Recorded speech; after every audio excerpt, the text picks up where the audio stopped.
Hi hello అందరికి నమస్తే. నేను మ్యాంక్లైన్ సింగర్ మంజులేద. Welcome to RLR media. వేదిక మాది పాట మీది ప్రోగ్రామ్ కి స్వాగతం. మన ఆర్ఎల్ఆర్ మీడియా ప్రేక్షకుల కొరకు ఈరోజు జబర్దస్త్ సింగర్ ని పట్టుకొచ్చిన. తన పాట వింటే ఖచ్చితంగా మీరంతా ఎగిరి గంతులు వేయాల్సిందే. ఆల్రెడీ ఈ మధ్యలో మొత్తం ట్రెండ్ సృష్టిస్తున్న సింగర్ మన ముందున్నారు. ఇంకా ట్రెండ్ సృష్టిస్తున్న సింగర్ ఎవరా అనుకుంటున్నారా? నేను ఒక పాటతో చెప్తా. ఆ పాట మీకు ఆల్రెడీ తెలిసే ఉంటది. ఈ పాటతోటి అక్క మన ఫోక్ ఇండస్ట్రీకి పరిచయం అయింది. ఈ మధ్యలో మొత్తం ఇంక ఎక్కడ చూసినా అక్క పాటలే వినిపిస్తున్నాయి.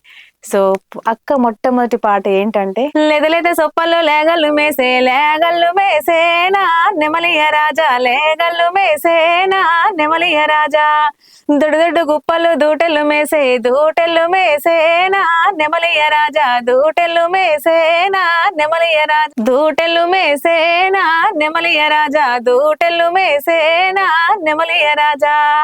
ఇటువంటి పాటలతో పరిచయం అయ్యి జనాలందరినీ నిజంగా ఎడ్ల మీద మొత్తానికి మొట్టమొదటిగా పాట మంచి పాటతో వచ్చి అందరి మనసుని తన వైపు లాక్కున్న సింగర్ ప్రస్తుతం మన ముందున్నారు. ఈ మధ్యలో ఇక ఎన్ని అంటే చెప్పలేము అక్క పాటలు. ఇంకా ఎవరు తెలిసిపోయింది కదా మీ అందరికి, వనిలా గుజ్జేటి సింగర్. పరిచయం చేసుకుందాం. నమస్తే అక్క. సో అక్క ఎలా ఉన్నారు? మస్తుగా ఉన్నా. సూపర్. ఇంకా నీ ముందున్నాం కదా, ఇంకా ఎక్కువ జోష్ అన్నట్టు. ఎందుకంటే ఎటువంటి పాటలు అయినా ఫుల్ జోష్, మొత్తం ఎనర్జీ మొత్తం ఉపయోగించి పాడేస్తారు మీరు. నిజంగా ఏమంటావు మరి? డాన్స్ వచ్చారు అది నాకు తెలియదు, కానీ స్టూడియోలో మొత్తం డాన్స్ తో కొట్టి పాడేస్తారు మీ పాటలు. డాన్స్ పాటలు అనేసలే అన్ని అనిలో ఫస్ట్ ఎక్కడ తగ్గేది లేదు. తగ్గేది. సో అక్క మరి ఈ మధ్యన ఎక్కడ చూసినా మీ పాటలు బాగా వినిపిస్తున్నాయి. సో మొట్టమొదటిగా నెమలి రాజుతోనే పరిచయం మీరు కదా? అవును. సో మరి ఎట్లా వచ్చింది అవకాశం? నేను మల్లిక అన్న ఎలా పరిచయం అయ్యాడంటే, మామూలుగా మా చుట్టాల అబ్బాయి మల్లిక్ అన్నకు ఫ్రెండ్. ఓహో ఓకే. అయితే వదిన మీరు పాటలు బాగా పాడుతున్నారు కదా, ఇట్లా మరి మాకు తెలిసిన ఒక అన్న ఉన్నారు, ఒకసారి ఆ నెంబర్ కాల్ చేయండి అనేసి నెంబర్ ఇచ్చిండ్రు. బాగా పాడుతున్నావు కదా అనేసి నేను అన్నకు కాల్ చేసిన. అన్న మరి ఇట్లా సాంగ్ పాడిస్తారా ఉన్నది అని అంటే, బాగా పాడుతున్నావు అమ్మా, ఖచ్చితంగా పాడిస్తా అనేసి పాడిచ్చిండు. ఇమ్మటే అవకాశం ఇచ్చేసి టైం పట్టింది? తొందరగా ఇచ్చేసిండు. ఖచ్చితంగా పాడిస్తానన్నాడు ఒకటే మాట మీద. అంటే సాంగ్ పంపించిన తర్వాత, కాకపోతే ఇంకొక 1 month 2 month టైం పట్టవచ్చు, మధ్యలో కొంచెం వర్క్ ఉండే అన్నకు. పాడేసినావు, మస్తు ఇటు కొట్టేసినావు పాటను మాత్రం. పాటతో పాటు యాక్టింగ్ కూడా అవకాశం వచ్చింది. ఫస్టే కదా పాట, యాక్టింగ్ మొత్తానికైతే చించి పడేసినావు. ఒక్కసారి ఆ పాట మరి ఇప్పుడు దాంతోనే స్టార్ట్ చేసుకుందాం. ఎందుకంటే మనకి ఏదైనా మొట్టమొదటిదే మనకి మోక్షం అంటారు కదా. సో అట్లా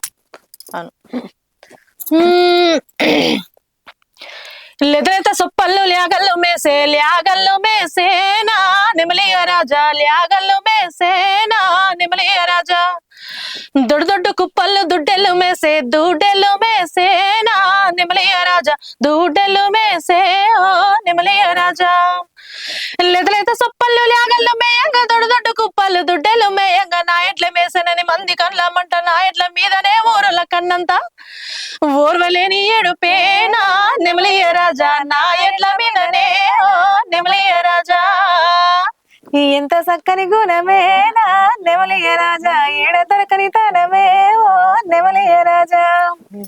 బాగా ఇష్టం నాకైతే. ఎన్నిసార్లు విన్నాను ఆ పాట. నేను చాలా ఫిదా నిజంగా. ఎడ్ల మీద అలాంటి పాట చాలా బాగా అనిపించింది. కామెంట్లు చదివితే కూడా చాలా, అసలు నిజం ఎడ్లకి మనుషులకి బంధము ఎట్లా ఉంటది అని చెప్పడం కాదు, అనుభవించిన వాళ్ళు తెలుసు అంటారు కదా. ఆ కామెంట్లలో కూడా చాలా మంది ఎంత బాగా పెట్టిరో.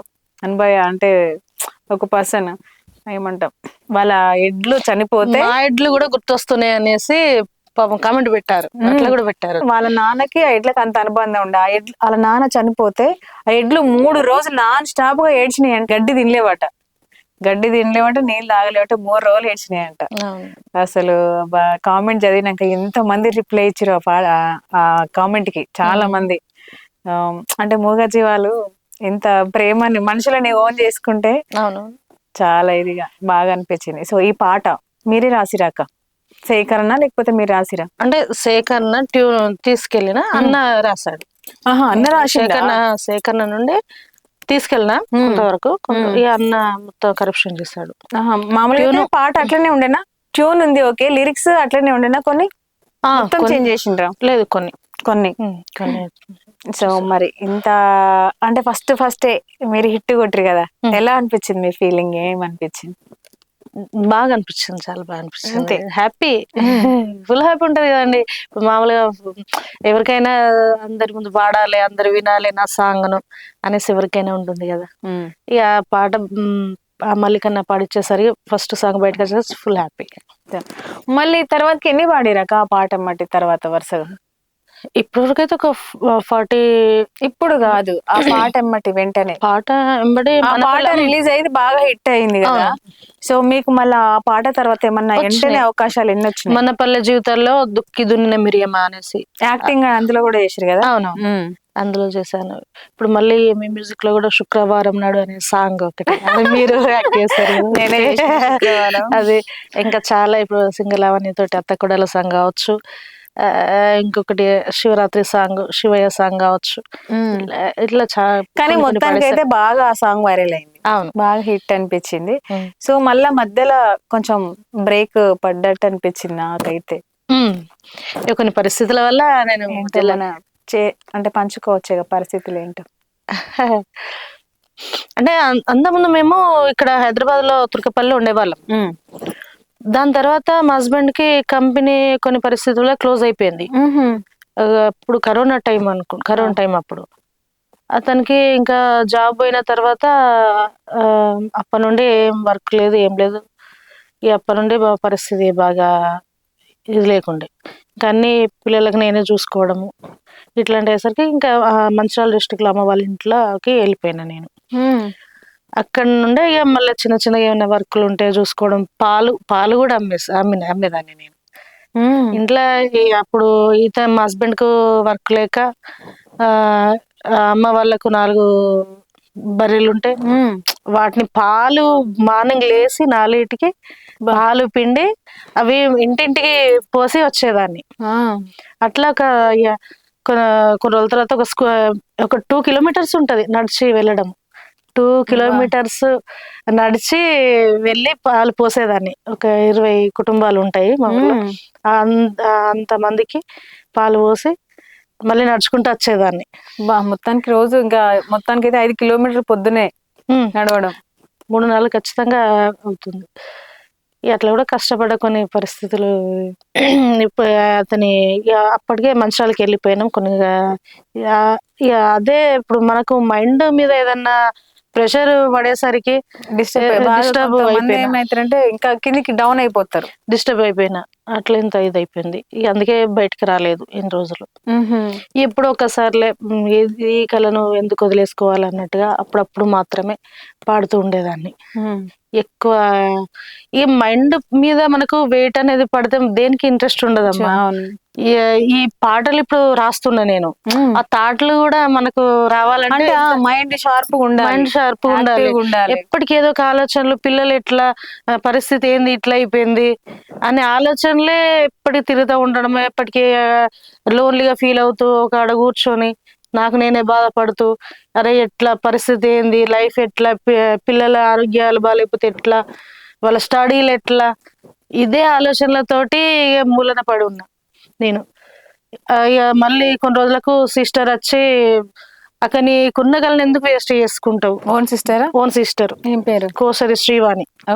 దాంట్లో లిరిక్స్ కూడా లిరిక్స్ అని కోసరి శ్రీవాణి అని ఉంటది. ఎందుకు అక్క నువ్వు ఇంత బాధపడుకుంటా ఇదే ఇట్లా ఫీల్ అయిపోతా ఉంటే మరి పిల్లల పరిస్థితి ఏంటిది? చూడు నువ్వు ఖచ్చితంగా ముందుకు, నేను కూడా ఎంతో కొంత హెల్ప్ సపోర్ట్ చేస్తానన్నది. ఇప్పుడు ప్రతి ఒక్క లిరిక్ సాంగ్ లో హాఫ్ లిరిక్ ఖచ్చితంగా ఆమె ఉంటది, చెల్లది 50% ఖచ్చితంగా ఉంటది.